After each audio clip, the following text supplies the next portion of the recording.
Անցավ 111 տարի մեր ազգի պատմության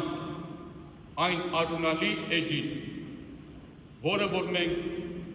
կոչում ենք հայոց ցեղասպանություն կամ մեծ եղեռ։ Այսօր ևս, ինչպես եւ միշտ, բոլորիս սրտերում, երբ խոսում ենք կամ մտածում ենք դրա մասին, կարծես թե վերաբացվում են վերքերը, կարծես թե սկսում ենք կսկծալ եւ մռմռալ այն վերքերը, որոնք որ 111 տարի առաջ պատճառվեցին մեր ազգին։ Թերևս այսօր ինչ որ չափով մեզ համար մխիթարանք է, որ արդեն 11 տարի է մեր ցեղասպանության ժամանակ նահատակված վասն հայրենիքի եւ վասն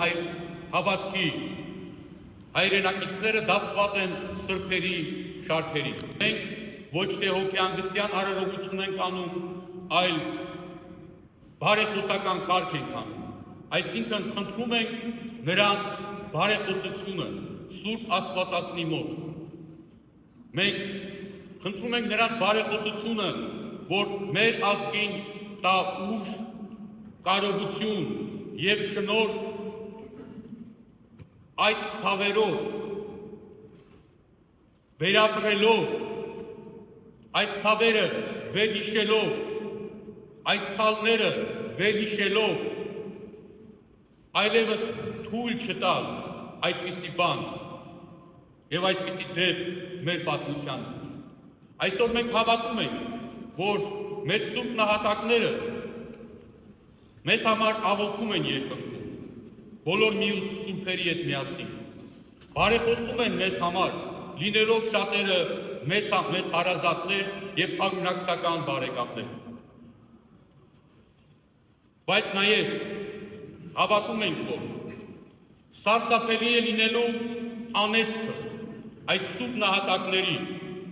նրանց համար, ովքեր որ կժխտեն եւ կմերժեն հայոց ցեղասպանությունը։ Էլ ավելի սարսափելի է լինելու անեծքը բոլոր այն հայ ազգի ներկայացուցիչների համար, ովքեր որ փորձեն նվաստացնել հայոց ցեղասպանության կարևորությունը հայ մարդու հոգու մեջ, ովքեր որ ձևանալով հայրենասեր կփորձեն վերացնել ազգից այն, ինչ որ վերապրվել է, այն ինչ որ տեսնվել է, այն ինչից որ մենք պետք է ուղղակի սովորենք, որ թշնամուն չի կարելի հավատալ։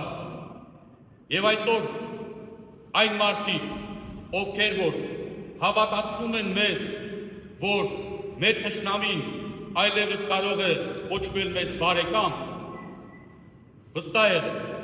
արժանանալու են իրենց պատժին եւ արժանանալու են իրենց պատժին այդ սուրբ նահատակների միջոցով, որովհետեւ սուրբը դա այն է, ով որ ուղղակիորեն կարող է բարեխոսել Աստծո մոտ եւ նշանակում է ուղղակիորեն Աստծո մոտ բարեխոս լինողը կարող է նաեւ ուղղակիորեն անիծել, կարող է ուղղակիորեն մերժել այդպիսի մարդկանց եւ կարող է ուղղակիորեն ոչնչացնել այդպիսի մարդկանց հոգեպես։ Այսօր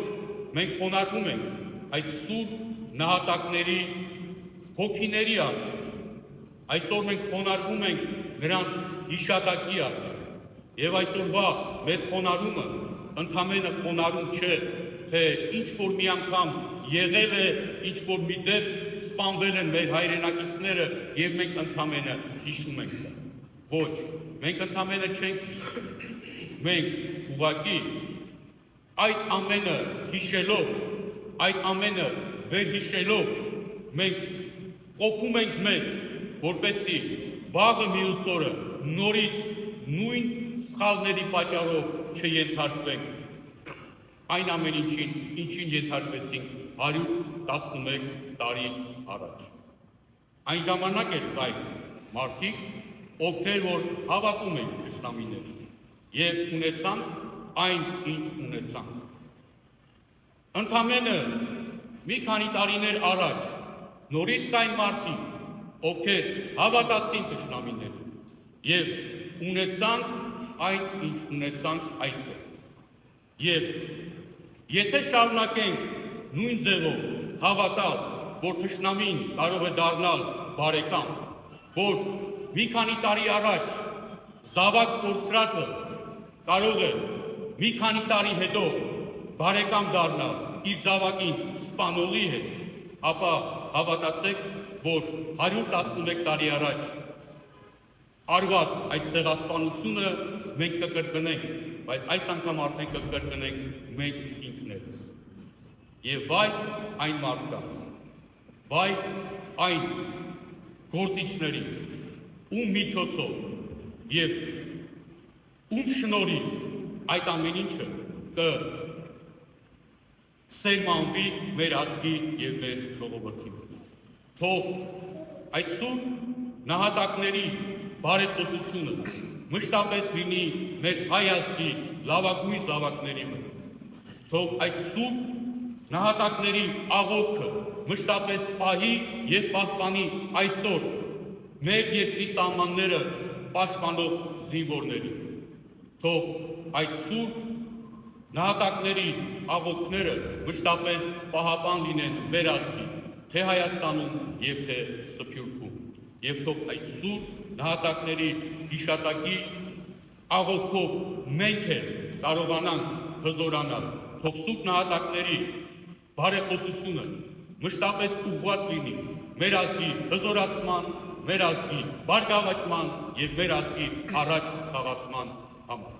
Օրհնյալ եղեք շնորհակալ Քույր երկայնի խաղաղություն եւ Տերը մեր Հիսուս Քրիստոս եղիցին ձեզ ամենեսյանս ամեն։ Հիմա սիրելի հավատացյալներ, մենք բոլորս միասին կարող ենք գնալ ծաղիկներ դնել եւ խոնարհվել Սուրբ Գևորգ եկեղեցու բակում զետեղված ծնողներին նվիրված խաչքարի